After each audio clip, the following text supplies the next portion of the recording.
ye alamsa ya agrikalo kle wolongla anga folbe an flebaka belajele bi kibara munna mine wala sama ore ka ire gafa ko toblike gazi ale songo jigina kana ano korola kibara musirama ulu ko ne ya ire gafa ko mali gazi ferelawo ko ulu ko ngwa juru chamambe mali gouvernement na ko sababu yala ulu ko kunye gazi ko ni songo yele nga labaina ayere la gafa ko gouvernement ale gazi tiku ulu ka juru klanje ko ni sara ni o kera sababu ye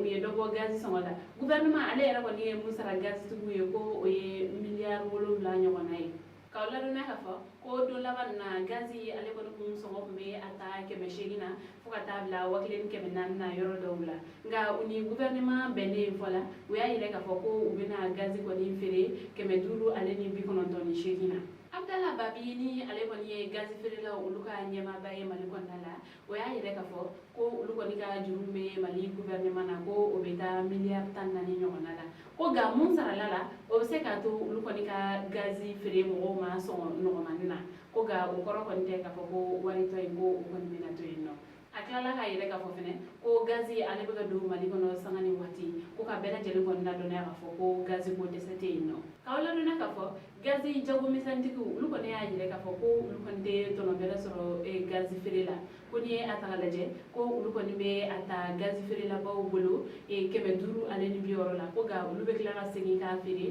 kebe duru ale ni bi kono to ni shekina koni ata galaje ulu koni be bisaba ni sheki ka otono di sorana koni fere koni be seka tike bala sa tuwa na ulu koni be seka tono chaman soro gazi kan ko koni be fusa ko sobe ambal mo on me feka ni kibara ni la sa oma ani che aka kuluma jola